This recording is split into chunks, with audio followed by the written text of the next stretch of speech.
It's got to be for a virtuous woman, a woman that submit to her husband. I mean, man don't mind doing that, but then you're looking at some of these women that's all wicked and going off and cursing the man out and doing the things that they're doing out in the world. That's not what he's talking about. He's talking about the righteous woman. Colossians 3:18. Colossians 3 and 18. Wives, submit yourselves to your own husband as it is fit in the Most High, while Mashiach Yahushua, Shama Mashiach Yahushua.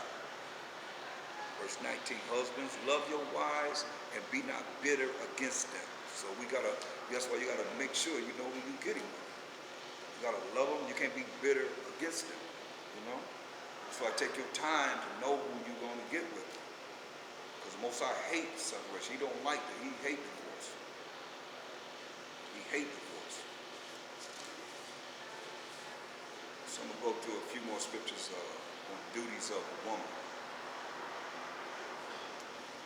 And we're going to go back to Genesis, the 3rd chapter. There's many, I should go to a few this late. Genesis 3rd chapter. This is what was the verdict to Eve. Genesis 3:16. Unto the woman he said, I will greatly multiply thy sorrow and thy conception. I mean, women having hard labor pains and being sorrowful in their life. I will greatly multiply thy sorrow and thy conception. In sorrow thou shalt bring forth children, and thy desire shall be to thy husband. See, this is the law to the woman. Thy desire shall be to thy husband, to your husband, and he shall rule over thee. That's what he's saying. He shall rule over you. First thing he told Adam in verse 17, and unto Adam he said, because thou hast hearkened unto the voice of thy wife, and have eaten of the tree of which I commanded thee, saying, thou shalt not eat of it. Cursed is the ground for thy sake, and so thou shalt eat of it all the days of thy life. So that's what women have to understand, that he told the woman that the man gonna rule over her. So that doesn't mean that your mind is closed down. It's just a matter of a man have to make the right decisions for what it is that is going to happen in the relationship. Because when you go back to even in the New Testament, we see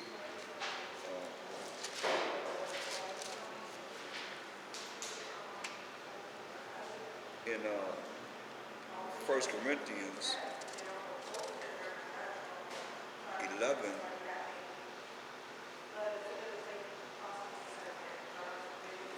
we're going to start at 1. 1 Corinthians 11 and 1 said, be ye followers of me, even as I also am of Mashiach Yahushua. See, now I praise you, brethren, that you remember me in all things and keep the ordinances, just the order, as I delivered them to you. And he was rolling with the Holy Spirit, the Spirit of the Most High. But I would have ye know that the head of every man is Mashiach.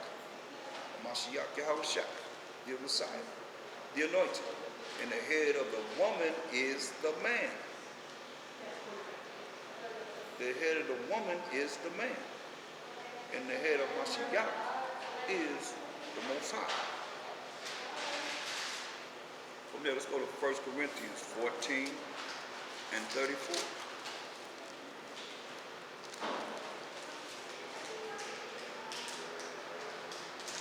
Let's read verse 33 first, before he said 34. He said, for the Most High is not, I repeat, the Most High is not the author of confusion, but of peace, as in all churches of the saints. So he's not the author of confusion. Then he comes back, the very next verse and said, let your women keep silence in the churches. So let your women keep silence in the churches.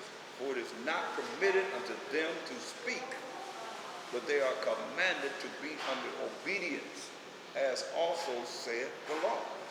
That's what we went to, Genesis 3:16. That's the law.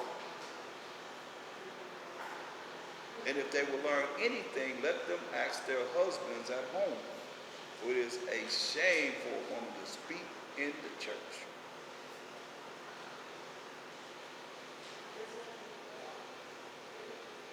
First Timothy 2:11. 1 Timothy 2:11.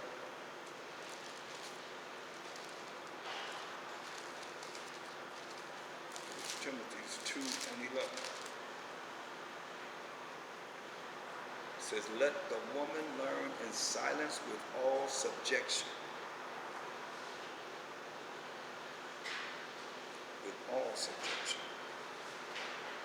But I suffer not a woman to teach, nor to usurp authority over the man, but to be in silence. So, you say, suffer not a woman to teach, nor usurp authority to maintain a man. It's wrong for a woman to try and usurp, tell a man what to do. Look at Ecclesiasticus 25 and 22. In the Apocrypha, it's on page 86 if you haven't read Apocrypha. Say a woman, if she maintained her husband, usurp authority over him, is full of anger, impudence, unwise, and much reproach, disgrace. A wicked woman abated the courage. She tear it down, abated meaning tear it down. Make it a heavy countenance and a wounded heart, a wounded mind. A woman that would not comfort her husband in distress, maketh weak hands and feeble knees. See, the woman came the beginning of sin because it came through Eve, and through her we all died. Through what she done, Eve done, that's why we all died. They both received punishments, though. Adam should have had enough sense to not follow what it is that she said. So, but because of the woman dealing with Satan and believing what he said, that they weren't going to surely die, we die now.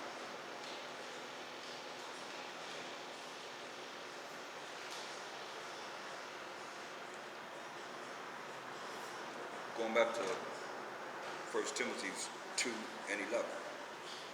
Let the woman learn in silence with all subjection. But I suffer not a woman to teach, nor to usurp authority over the man, but to be in silence. So if you can't follow this, you ain't going to the kingdom. For Adam was first formed, then Eve. And Adam was not deceived, but the woman being deceived was in the transgression. Notwithstanding, she shall be saved in childbearing if they continue in faith and charity, faith and love, genuine love, which is an action word, and holiness with sobriety, being focused and not being a drunkard. 1 Timothy 5 and 14. 1 Timothy 5 and 14. I will therefore that the younger women marry, bear children, guide the house, give none occasion to the adversary to speak reproachfully, disgracefully. That's an order. For some already are turned aside after Satan. Let you know. Some of the younger women have already turned aside after Satan. Look at all the things that's going on today, especially. Wickedness is everywhere amongst all young women. That's why I always say, the elderly women have a great job to do instead of trying to be on the same page as a man. Deal with these younger women.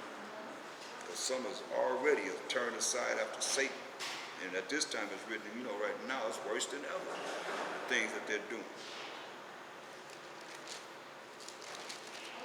Titus 2 and 3. Titus, the second chapter, verse 3.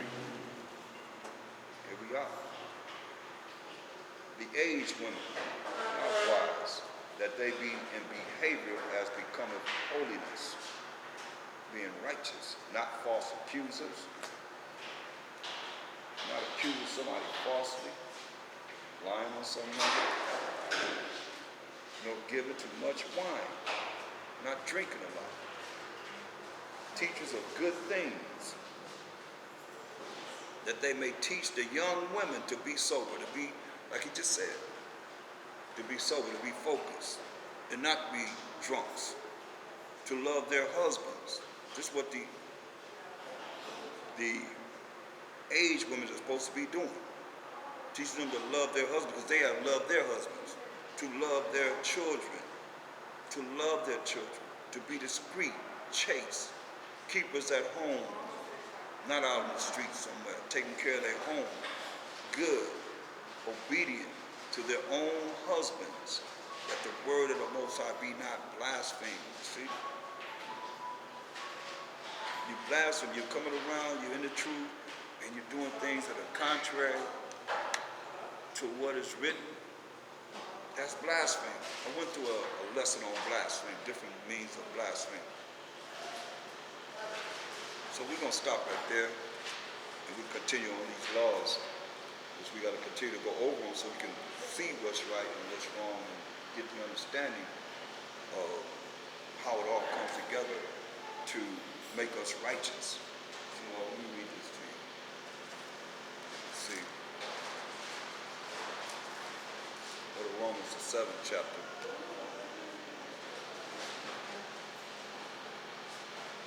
Verse 12. Go to Romans 7 and 12.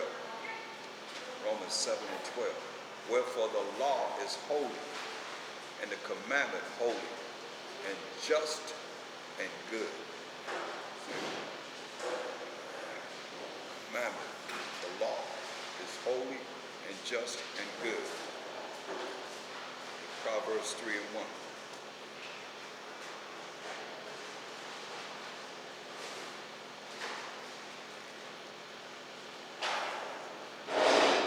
Proverbs 3 and